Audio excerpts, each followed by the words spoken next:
Aja tumandang samubarang gawe kang bisa nganakake panyedhuk. Wong kang ora kena metu saka sendhang aturane, kudu turun bae awake kemulana kang brukut, endhase kompreson ora kena adus, kang kena dipangan bubur endhog pupuhan, jangan bening, sop lan kaldu.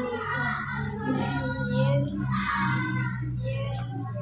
ngombe kudu banyu mateng, luwih becik ngombe wedang teh kang isih anget sajrone 5 dina. Saben dina kudu nguntal kenini tablet kanggo wong tuwa awake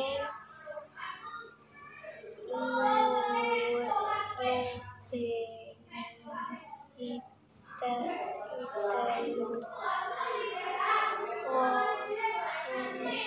Watuke kena ditambani nganggo tombo watuk.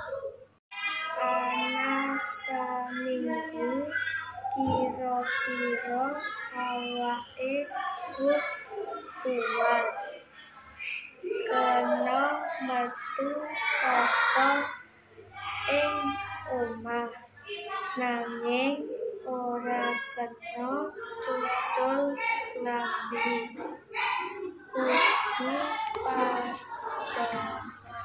Kudu padha manut miturut marang pranatan ning dokter utawa kang ditindakake dening wasilah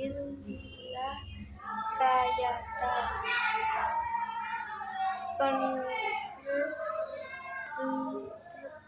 liger,